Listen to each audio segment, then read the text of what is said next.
because I like to make a lot more money off of each sale than a company that has a much smaller margin. I don't want to sell 1 million widgets at $6. I'd rather sell 6 widgets at $1 million.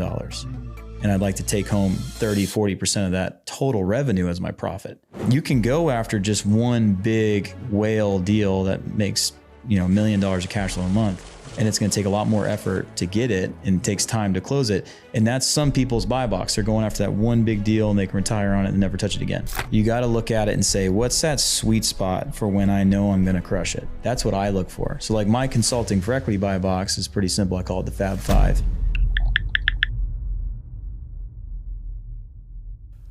What would you recommend for someone like myself that's, watching the video? I'm like, man, I'm ready to transition into this in regards to building my buy box and deciding if I want to consult for equity or if I want to just go find an owner that I can buy out. I think the first thing you got to look at is, do I want to work in the business or just be the investor, right? That's the first thing, because if you want to work in the business, changes everything, which is fine. A lot of people do that. I like to work in the business. I usually work in one of the businesses I own and I take a big salary plus profit distributions and I'm building something huge. And how much of your time is involved in that though? The one business I'm owner in is Dealmaker Wealth Society that I actually work in probably 35, 40 hours a week. Yeah. But then I have 11 other companies as well, but I'm the investor in all of those. So for me, I don't like to do one or the other. I do both. Okay. Right. So like my Ninja Warrior gym, I haven't stepped in it in months. My operating partners run it. And it's not a huge cash cow for us because it was a passion business when we started it.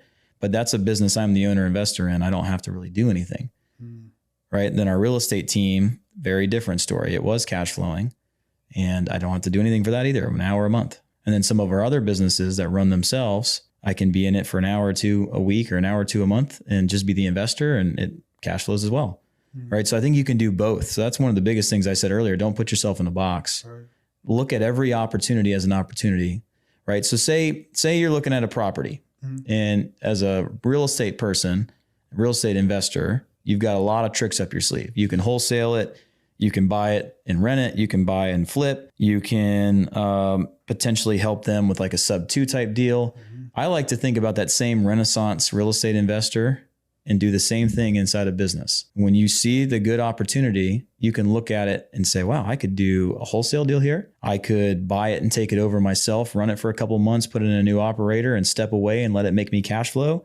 I could buy it. And since it's already running really well, I can just go focus my time on growing it and maybe bolting on another company. I think looking at every opportunity and multiple opportunities in that opportunity is really important as well. That way you're not putting yourself in a box. You can go after just one big whale deal that makes, $1 million of cash flow a month, and it's going to take a lot more effort to get it and it takes time to close it. And that's some people's buy box. They're going after that one big deal and they can retire on it and never touch it again. You may say, hey, I want to buy 5 smaller companies that have a lot of upside that I can bring out with my sales and marketing experience, bolt them together, and then have a much bigger, stronger company. Or you could say, hey, I want to find that one company that's doing about $3 million a year. I'm going to step in it full time for at least 6 months to a year, really optimize it, get everything running and humming. Then I'm going to step out or I'll sell it. Like it doesn't have to be one way or the other. You got to kind of to look and figure out what works for you. So it's just like real estate. You got multiple exit strategies. 100%. 100%. Don't limit yourself. So, okay. That's how I operate. Right. And everyone could be a little bit different, but at the same time, you don't try to make every opportunity work. You got to look at it and say, what's that sweet spot for when I know I'm going to crush it? That's what I look for. So like my consulting for equity buy box is pretty simple. I call it the Fab Five. High ticket, high margin, nationwide or worldwide audience, extremely easy to target, and they'd pay 10 times more than what they paid because they see that much value. For me, I look at it with my criteria and I say, okay, it only fits 3 of those. I'm not interested. So I think for you creating your buy box, it's sometimes not just about the parameters of the company, but instead it's the type of businesses that are going to feed you what you want. Like I like high ticket, high margin because I like to make a lot more money off of each sale than a company that has a much smaller margin. I don't want to sell 1 million widgets at $6. I'd rather sell 6 widgets at $1 million. And I'd like to take home, 30-40% of that total revenue as my profit. Gotcha. So I like those type of businesses.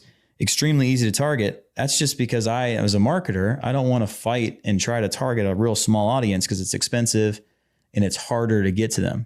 I'd rather have an audience worldwide of 50 million people because I'm going to crush it if I have that big of an audience, right? So for me, the parameters around my buy box has nothing to do with the value of the business, has nothing to do with the revenue that it's generating, has nothing to do with the fact that it runs itself. For my buy box, that's what I look for. And I want to sleep at night knowing that what we're selling, people freaking love it. They'd pay 10 times more. Yeah. 1,000%. Yeah. So I think getting outside the box of what is possible and being creative, just like in real estate, creativity is everything. Yeah. Yeah. So I look at it that way. I'm looking at what's the potential this business could do because I'm the guy who grows things. If you're not good at that, then you don't want to do that. You want to find something that's already built that maybe you can just take over and let it coast, or maybe you can take over and hire the right people. Got you. Yeah.